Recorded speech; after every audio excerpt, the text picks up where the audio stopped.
할렐루야. 예, 우리 하나님 날마다 새 일을 행하시는 분이십니다. 믿으십니까?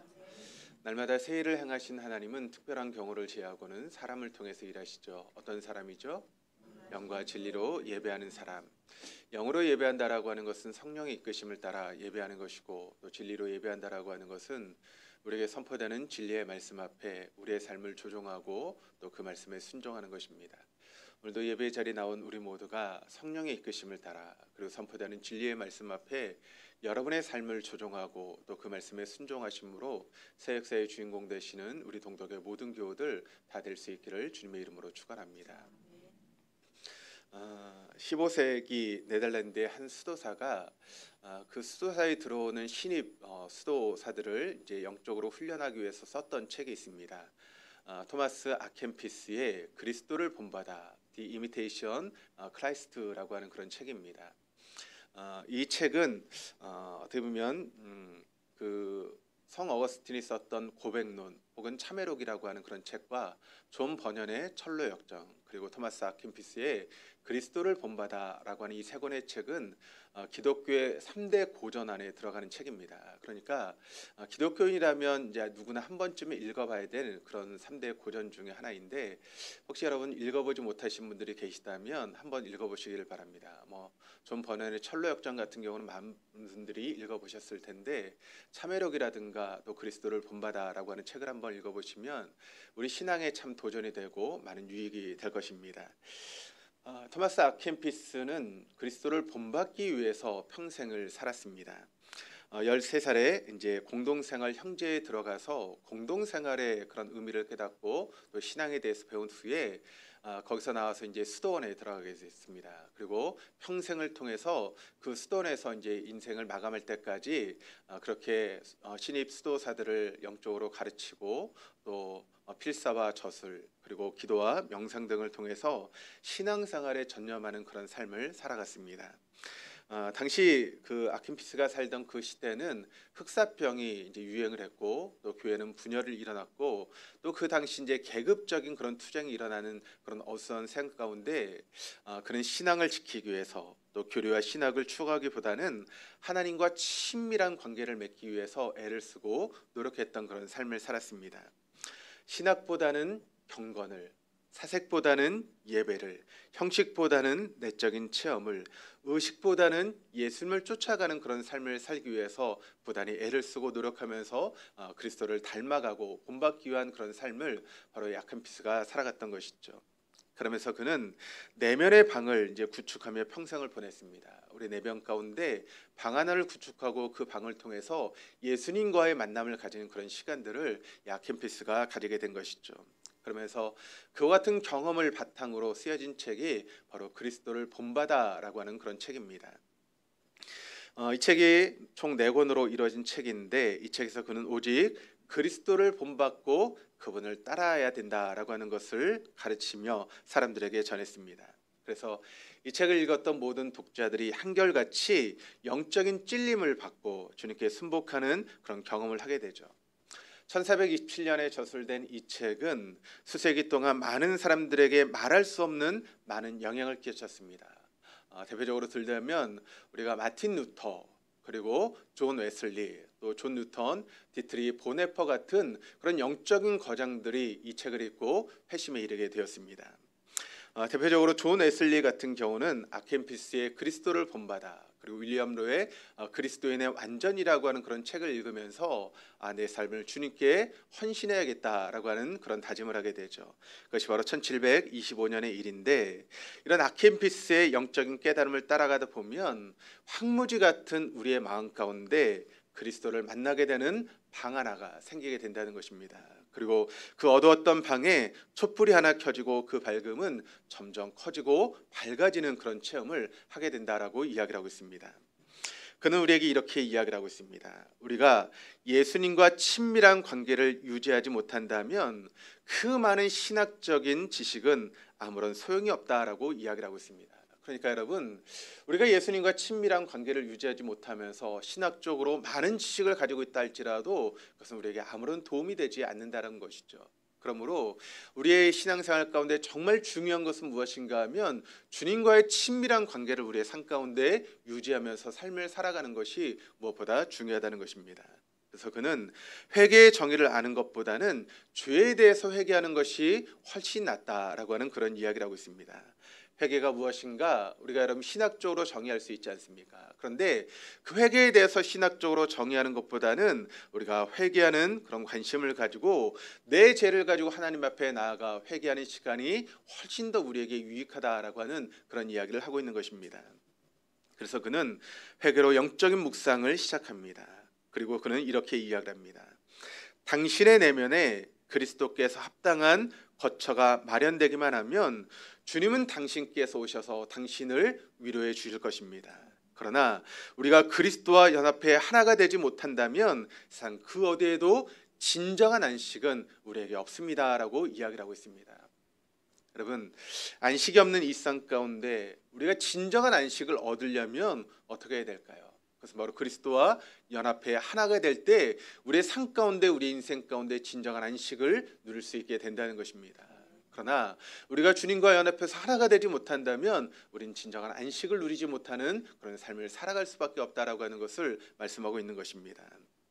그렇다면 우리가 어떻게 그리스도와 하나가 될 수 있겠습니까? 그는 주님과 하나가 되는 유일한 길이 있다면 그것은 바로 십자가의 길을 따라가는 것이다 라고 그렇게 이야기를 하면서 이런 이야기를 하고 있습니다. 한번 들어보시기를 바랍니다. 예수님께서 말씀하신 천국을 사랑하는 사람들은 많은데 예수님의 십자가를 지는 사람은 적습니다. 위로를 받으려고 하는 사람들은 많지만 고난을 받으려고 하는 사람들은 적습니다. 예수님 말씀하신 식탁의 교제를 하고 싶어하는 사람들은 많은데 금식하려고 하는 사람들은 적습니다. 예수님 자체를 사랑하는 사람들은 지극히 큰 위로 가운데 있을 때나 혹은 환난과 마음의 괴로움 가운데 있을 때나 언제나 변함없이 예수님을 송축하는 삶을 살아갑니다 라고 이야기를 하고 있습니다. 그러니까 여러분, 예수를 우리가 진정으로 사랑하는 그런 삶을 살아갈 수 있다면 우리가 고난 가운데 있을 때나 아니면 평탄한 때에 있을 때나 언제든지 주님을 송축할 수 있는 그런 삶을 살아갈 수 있게 된다는 것이죠. 그런 사람에게 고난이나 어떤 것이나 여러분 그것이 그 사람에 있는 그와 같은 마음을 빼앗아갈 수 없다는 것입니다. 지금으로부터 600년 전에 살았던 이 토마스 아켄피스가 오늘 우리에게 질문을 던지고 있습니다. 그 질문은 무엇입니까? 그것은 바로 당신이 그리스도인으로 지금 삶을 살아가고 있는데 진짜 예수님의 제자가 되셨습니까? 라고 하는 그런 질문을 던지고 있습니다. 그렇다면 여러분이 정말 예수님과 한 몸을 이루고 있는 그 같은 삶을 살고 계십니까? 그런 증거가 여러분의 삶 가운데 확실하게 나타나는 그런 삶을 살고 계십니까?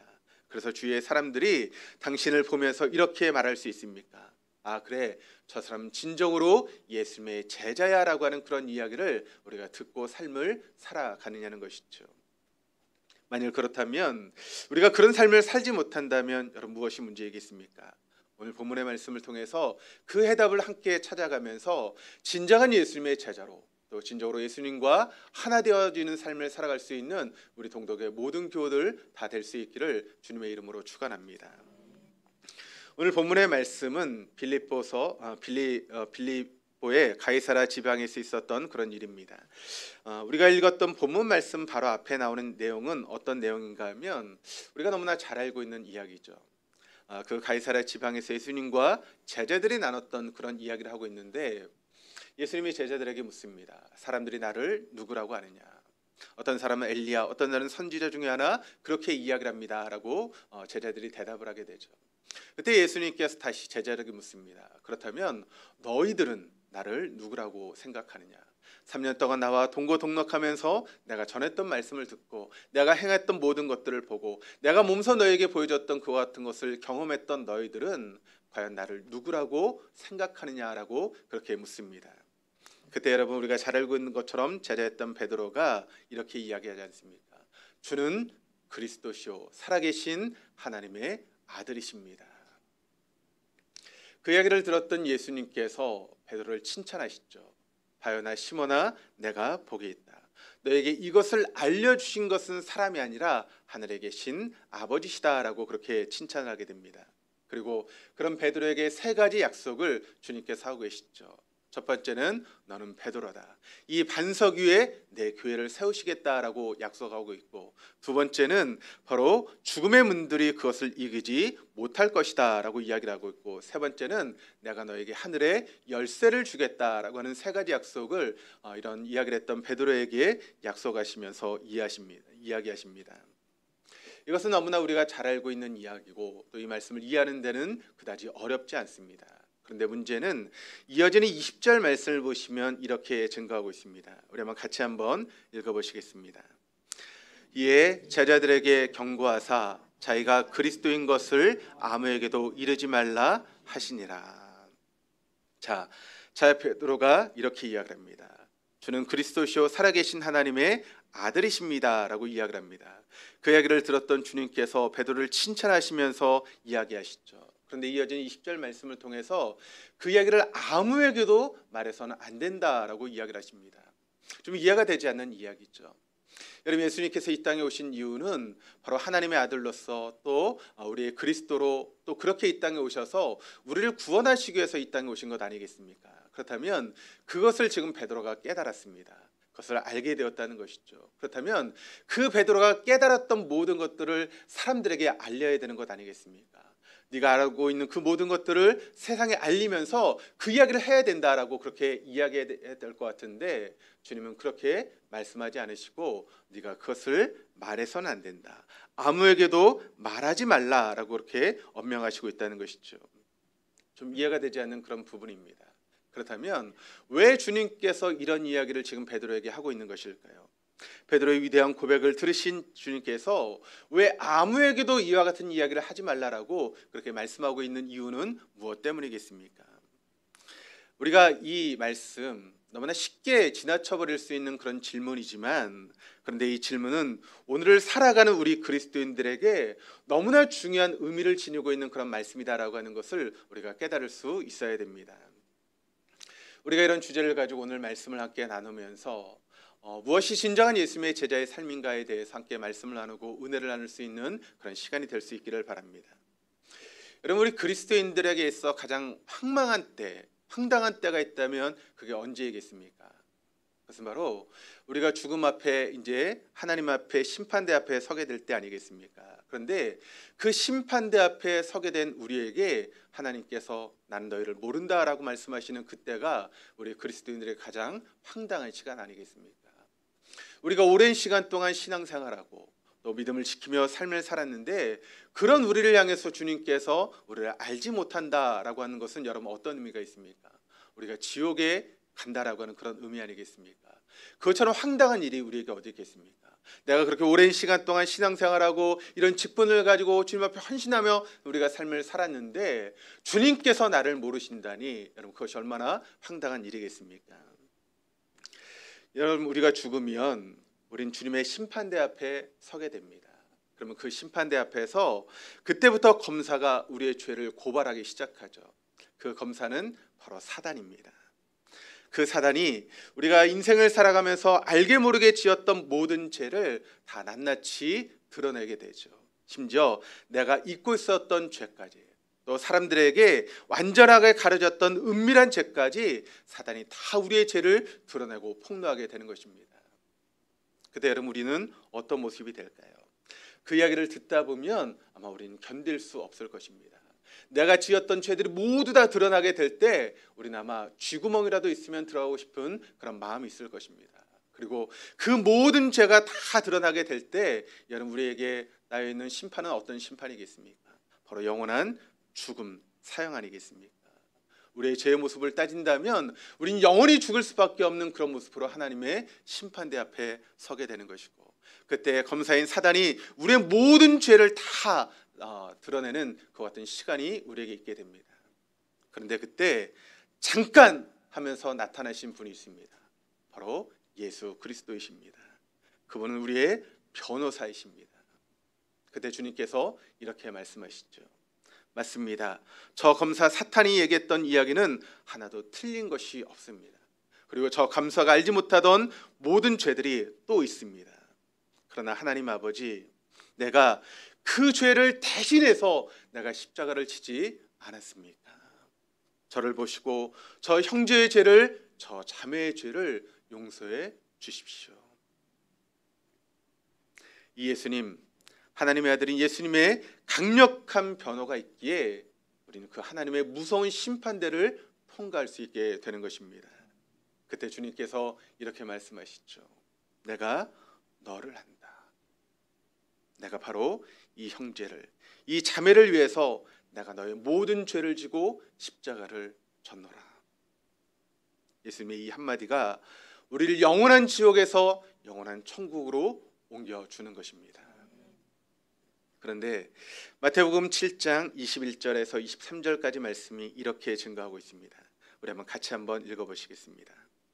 나더러 주여 주여 하는 자마다 다 천국에 들어갈 것이 아니요 다만 하늘에 계신 내 아버지의 뜻대로 행하는 자라야 들어가리라. 그날에 많은 사람이 나더러 이르되 주여 주여 우리가 주의 이름으로 선지자 노릇하며 주의 이름으로 귀신을 쫓아내며 주의 이름으로 많은 권능을 행하지 아니하였나이까 하리니 그때 내가 그들에게 밝히 말하되 내가 너희를 도무지 알지 못하니 불법을 행하는 자들아 내게서 떠나가라 하리니.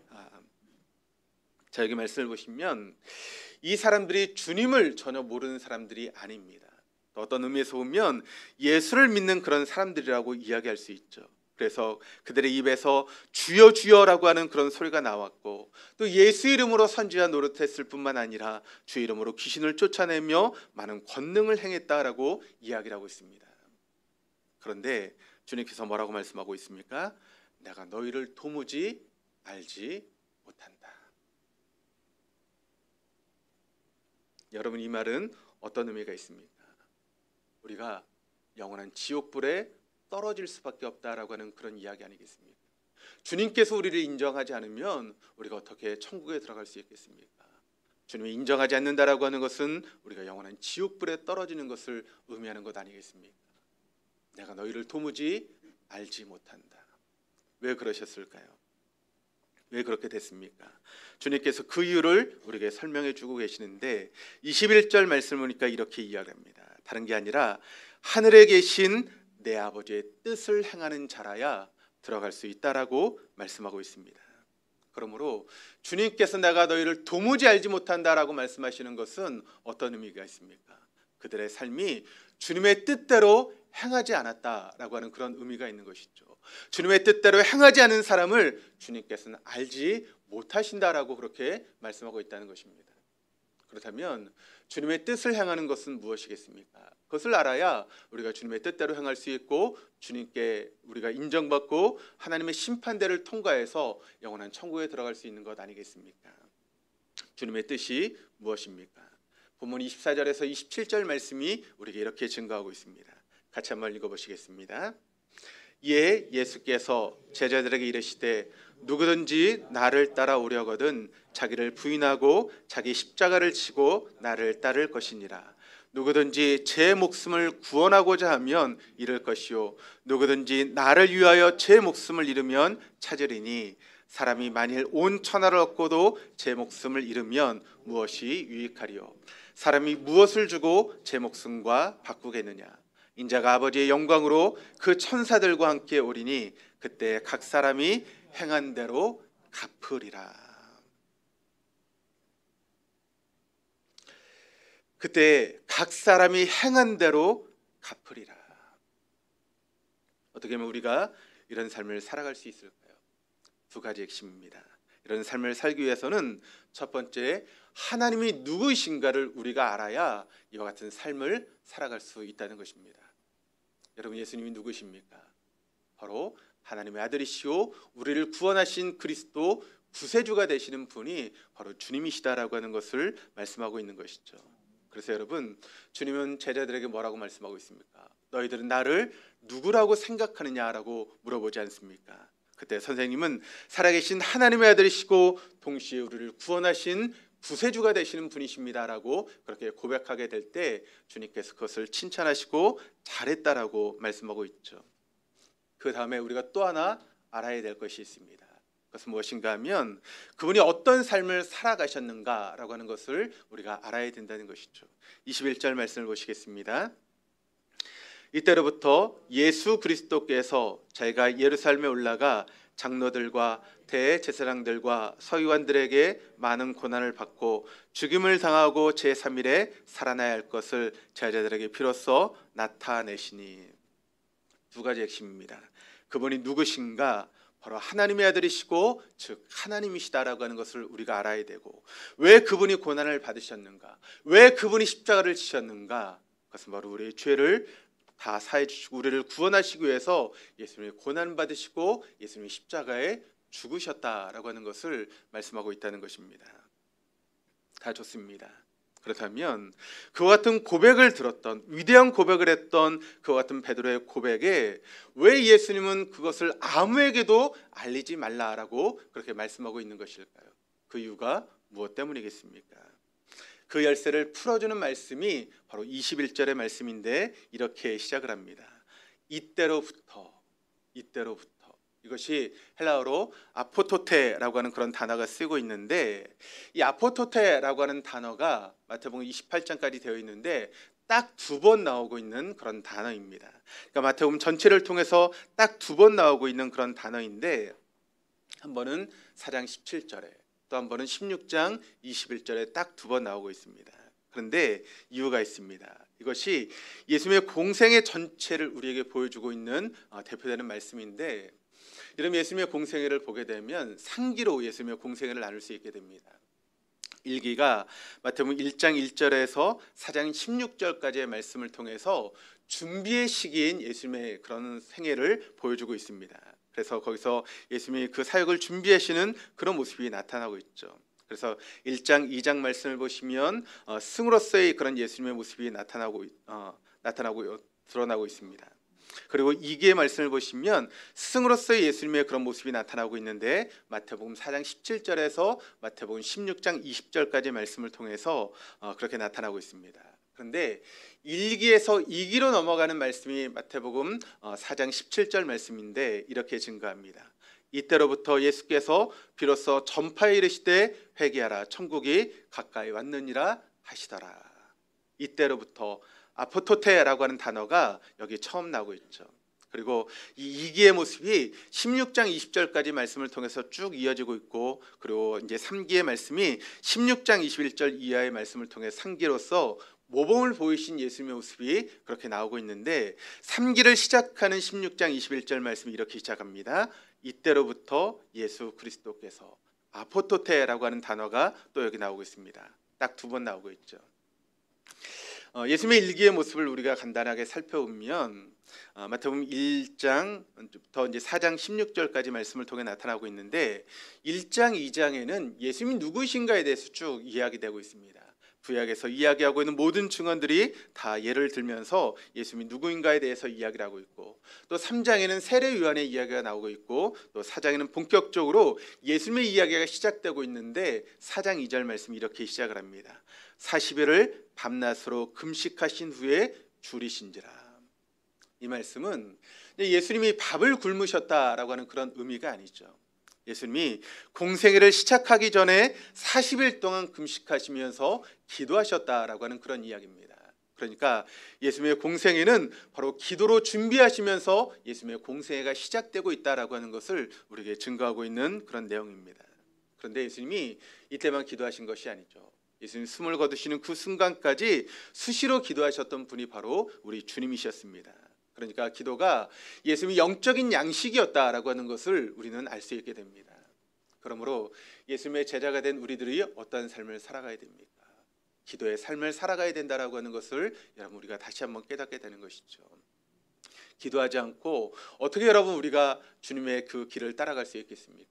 예수님도 기도함을 통해서 공생의 삶을 시작하고 준비하시고 나아가고 힘을 얻으셨다면, 우리 역시도 끼어 기도하지 않으면 결코 예수님의 뒤를 따라갈 수 없다라고 하는 것을 여러분 잊지 마시기를 바랍니다. 그러므로 사역을 시작하시기 전에 그분은 40일 동안 육적인 양식을 끊으시고 바로 영적인 양식을 충분히 공급하시고 그렇게 사역을 시작하셨다는 것입니다. 그리고 사역 내내 기도로 영적인 양식을 공급하신 분이 바로 주님이시죠. 우리 마가복음 9장 29절 말씀 같이 읽겠습니다. 이르시되 기도 외에 다른 곳으로는 이런 종류가 나갈 수가 없느니라 하시니라. 제자들이 주님께 묻습니다. 주님, 왜 우리는 이런 일을 할 수가 없습니까? 그때 주님이 뭐라고 말씀하십니까? 나만 되고 너희는 안 돼 라고 그렇게 말씀하신 것이 아니라 기도 외에는 이런 일이 있을 수 없다라고 말씀하고 있는 것이죠. 모든 일은 바로 기도를 통해서 이루어질 수 있다라고 하는 것을 우리에게 말씀하고 있는 것입니다. 또 누가복음 22장 39절 말씀 보니까 예수께서 나가사 습관을 따라 감난산에 가심에 제자들도 따라갔더니, 여기 보시면 습관을 따라라고 하는 이야기를 하고 있습니다. 그러니까 예수님의 생애는 기도가 습관이었다라고 하는 것을 우리에게 보여주고 있죠. 그리고 감난산의 이 모습은 예수님 십자가를 지시기 전에 그와 같은 모습을 우리에게 보여주고 있지 않습니까? 그러니까 마지막까지 기도하시는 예수님의 모습을 우리가 보게 되고 그 기도함을 통해서 바로 십자가의 길을 걸으셨다라고 하는 것을 우리에게 말씀하고 있습니다. 그러므로 예수님의 일기의 사역을 보시면 기도로 무장하시고 기도로 준비하시고 기도로 사역을 시작하시는 그런 모습을 우리가 볼 수 있게 되는 것입니다. 근데 여러분, 우리가 기도하지 않으면서 예수님의 뒤를 따라가겠다, 그럼 그것은 있을 수 없는 일입니다. 기도해야 우리가 겨우 예수님의 뒤를 쫓아갈 수 있는 그런 삶인데, 기도하지 않고도 어떻게 예수님의 뒤를 쫓아가고 진정한 그리스도인으로 살아가겠다라고 하는 것은 엄청난 어리석은 생각이죠. 그러므로 여러분 진정으로 예수님의 제자가 되기를 원하신다면 기도에 깨어있으시기를 바랍니다. 기도하지 않고는 결코 예수님의 뒤를 따라갈 수 없고 우리의 믿음을 지킬 수 없는 것입니다. 이기의 사역이 마태복음 4장 17절부터 시작되는데 우리 같이 한번 읽어보시겠습니다. 이때부터 예수께서 비로소 전파에 이르시되 회개하라 천국이 가까이 왔느니라 하시더라. 그러니까 이 말씀 이후로 예수님께서 이제 어떤 사역을 하시는가 하면 하나님 나라를 선포하시고 그 하나님 나라를 사람들에게 가르치시고 몸소 하나님 나라를 보여주시는 그 같은 삶을 예수님이 살아가게 된다는 것입니다. 그 결과 그럼 어떤 일이 있게 되는가 하면 이기 사역이 끝나가는 마태복음 16장 16절 말씀을 통해서 이렇게 증거합니다. 같이 읽겠습니다. 시몬 베드로가 대답하여 이르되 주는 그리스도시요 살아계신 하나님의 아들이시니이다. 그러니까 예수님이 하나님 나라를 선포하시고 그 말씀을 가르치시고 계속해서 그와 같은 삶을 보여주시자 비로소 제자들이 어떤 고백을 하고 있습니까? 그렇습니다. 주님은 살아계신 하나님의 아들이시고 주님 우리를 구원하시기 위하여 이 땅에 오신 그리스도가 되시는 분이십니다 라고 하는 것을 비로소 제자들이 고백하는 그런 일들이 벌어지기 시작했다라고 하는 것을 우리에게 보여주고 있는 것이죠.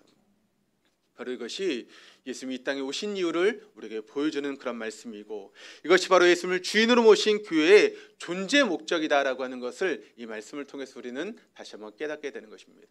여러분, 교회가 왜 존재합니까? 교회의 존재 목적은 바로 예수님이 그리스도시고 하나님의 아들이라고 하는 것을 세상에 알리는 것, 그것이 바로 교회의 존재 목적이다라고 하는 것을 우리가 알게 되는 것이죠. 말씀을 듣는 것도, 말씀을 배우는 것도 다 무엇 때문에 우리가 말씀을 듣고 배웁니까? 그것은 바로 그 주님께서 그리스도시고 살아계신 하나님의 아들이라는 것을 우리가 알기 위해서 말씀을 듣고 말씀을 배우는 것입니다. 결국 이 결론을 도달하기 위해서 우리가 말씀 가운데 신앙생활하고 있는 것이죠. 그렇다면 이와 같은 교회의 존재 목적을 이루는 방법은 무엇일까요? 그 질문에 대한 대답이 예수님의 상기의 사역 속에 들어가 있는데, 예수님의 상기의 사역은 마태복음 16장 21절부터 시작했다고 말씀을 드렸는데 다시 한번 같이 한번 읽어보시겠습니다. 이때로부터 아포토테 예수 그리스도께서 자기가 예루살렘에 올라가 장로들과 대상들과 서기관들에게 많은 고난을 받고 죽임을 당하고 제3일에 살아나야 할 것을 제자들에게 비로소 나타내시니. 다시 한번 여러분 기억해 보시기를 바랍니다. 예수님은 베드로의 그와 같은 위대한 고백을 들으신 후에 내가 믿고 고백한 대로 가서 세상에 알려라, 떠들어라, 그렇게 말씀하지 않았습니다. 오히려 아무에게도 말하지 말라라고 하는 그런 이야기를 하고 있죠. 그런데 여러분, 여기에 엄청난 의미가 담겨 있다라고 하는 것을 여러분 아십니까? 예수님의 상기 사역의 핵심은 예수가 그리스도이심을, 또 하나님의 아들이심을 내 입으로 떠들어대는 것이 결코 아니라는 것입니다. 주님이 이 말씀을 통해서 너희들의 입을 닫아, 입을 좀 닫아. 그리고 말로 하는 것이 아니라 네 삶을 통해서 내가 하나님의 아들이심을 드러내는 삶이 진정한 제자의 삶이다라고 하는 것을 말씀하고 있습니다. 네 삶으로 그것을 드러내라는 것입니다. 입으로 떠들지 말고 네 삶으로 그것을 나에게 보여달라고 주님은 그것을 우리에게 말씀하고 있는 것입니다. 그래서 여러분, 예수님의 상기의 사역을 보시면 온전히 모범을 보이신 분이 바로 예수님이십니다.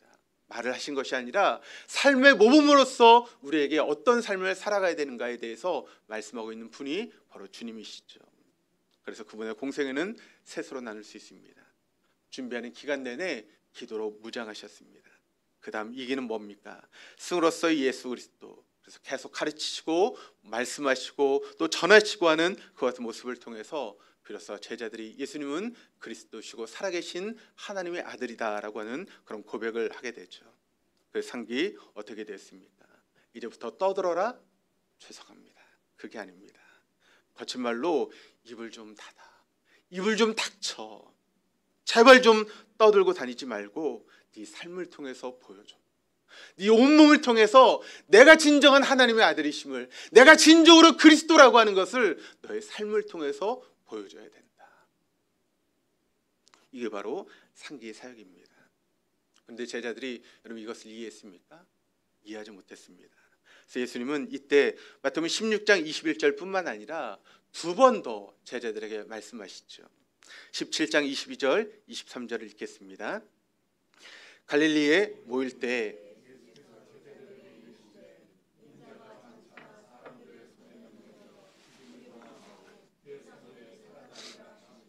제자들이 매우 근심하더라.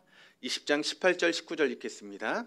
보라, 우리가 예루살렘으로 올라가노니 인자가 대제사장들과 서기관들에게 넘겨짐에 그들이 죽이기로 결의하고 이방인들에게 넘겨주어 그를 조롱하며 채찍질하며 십자가에 못 박게 할 것이나 제3일에 살아나리라. 여러분, 예수님께서 이렇게 말씀하신 후에 십자가를 지시기까지 예수님 이제 입을 닫으십니다. 변명하지 않으셨습니다. 억울하다 말씀하지 않으셨습니다. 십자가를 피하지도 않으셨습니다. 온몸, 죄가 없으신 그분이 온몸으로 자신을 불태워 죄인된 우리를 구원해 주셨습니다. 그게 바로 예수님의 삶이었습니다. 여러분, 예수님의 제자가 된다라고 하는 것이 무슨 의미겠습니까? 예수님처럼 사는 것을 의미합니다. 예수님처럼 산다라고 하는 것이 무엇입니까? 예수님을 따른 제자의 삶이란 무엇을 의미합니까? 그저 조금 들었다고, 조금 경험했다고 동네방네 다니면서 떠들고 시끄럽게 하고 그 같은 것이 결코 아니라는 것입니다. 조용히 예수님처럼 내 온몸으로 고난을 받고 죽임을 당하지만 사흘째 되는 날에 하나님께서 나를 살려주실 것을 믿고 우리의 삶으로 예수님을 드러내는 삶을 살아가는 것, 그것이 바로 진정한 제자의 삶입니다. 왜 우리가 그렇게 살아야 됩니까? 누가복음 9장 26절 27절을 우리 한번 세 번역으로 읽으시겠습니다. 누구든지 나와 내 말을 부끄럽게 여기면 인자도 자기의 영광과 아버지와 거룩한 천사들의 영광에 쌓여올 때 그 사람을 부끄럽게 여길 것이다. 내가 진정으로 너희에게 말한다. 여기 서 있는 사람 가운데 죽기 전에 하나님 나라를 볼 사람들이 있다. 주님은 제자를 살기로 다짐하는 여러분들에게 주님께서 말씀하십니다. 제발 조용히 떠들지 말고 네 삶으로 나에게 보여줘. 말씀을 따라 살아가는 네 삶을 내가 보고 싶어. 네가 그렇게 은혜를 받았으면 어떻게 살아가야 하는지를 좀 내게 보여다오. 예수님의 제자가 어떤 삶을 살아가는지 나는 진정으로 너희를 통해서 보고 싶다. 여러분, 정치인들이 얼마나 많은 공약을 이야기를 합니까? 이렇게 하겠다, 이렇게 하겠다, 이렇게 하겠다. 여러분, 그런데 그와 같은 공약이 공수표로 끝날 때가 얼마나 많이 있습니까? 그래서 우리가 정치인들을 욕하지 않습니다. 그런데 여러분, 우리의 삶이 정치인과 같은 그런 삶을 살고 있지는 않습니까? 사랑을 이야기하고 뭐 예수님에 대해서 이야기를 하고 얼마나 많은 은혜를 받았다라고 이야기를 하는데 정작 우리의 삶은 예수님의 그런 모습을 보여주지 못한 채 그냥 입으로만 공수표처럼 그렇게 이야기하는 모습들이 혹시 우리들의 모습은 아닙니까? 예수님은 우리에게 말씀하십니다. 이제 제발 입으로 말하지 말고 네 삶으로 보여줘. 진정한 제자의 삶이 어떤 삶인지 네 삶으로 나를 드러내는 것을 내가 원하고 있어. 말하지 말고 삶으로 보여줘. 어떤 삶을 살아야 되는지 주님 그것을 위해서 온전히 우리 위해서 기도하셨습니다. 이 세상에 소망을 두지 않고 하나님과 그분의 나라 그리고 떠들지 않으셨습니다. 어떤 손해에도 어떤 오해에도 묵묵히 십자가를 지면서 다시 살아날 부활을 바라보신 분이 우리 주님이십니다. 이제부터 시작입니다. 이제부터 여러분의 삶의 현장에서 제자의 삶을 우리가 살아내야 됩니다. 그런데 그것은 말로 떠드는 것이 아니라는 것입니다.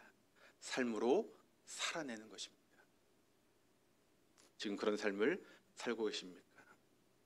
아니라면 지금부터라도 그런 삶을 살기 위해서 결단하시는 우리 동도의 교우들 다 되시기를 바랍니다.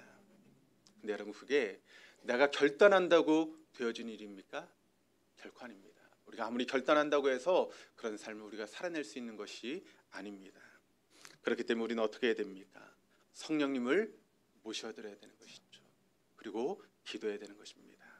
성령님 내 안에 오시옵소서. 성령님을 초대합니다. 성령님 내 안에 오셔서 나로 하여금 하나님을 기쁘시게 해드릴 것을 소원하게 하시고 나는 능력이 부족하고 연약하지만 나를 도우셔서 그와 같은 삶을 살아낼 수 있는 힘을 우리에게 허락하여 주옵소서. 그 성령의 음성을 들을 때마다 그 말씀을 들을 때마다 내가 그 말씀을 붙잡고 그 말씀을 통해 깨닫고 그 말씀을 실천할 수 있는 그런 힘과 능력을 허락하여 주옵소서. 그렇게 기도할 때 성령께서 우리를 이끄실 것입니다. 성령이 그런 삶을 살아갈 수 있는 힘과 능력을 우리에게 더하여 주실 것입니다. 그렇게 기도하시면서 매일매일 여러분의 삶 가운데 구체적으로 예수님이 그리스도시고 하나님의 아들이심을 드러내시는 우리 동석의 모든 교우들 다 될 수 있기를 주님의 이름으로 축원합니다.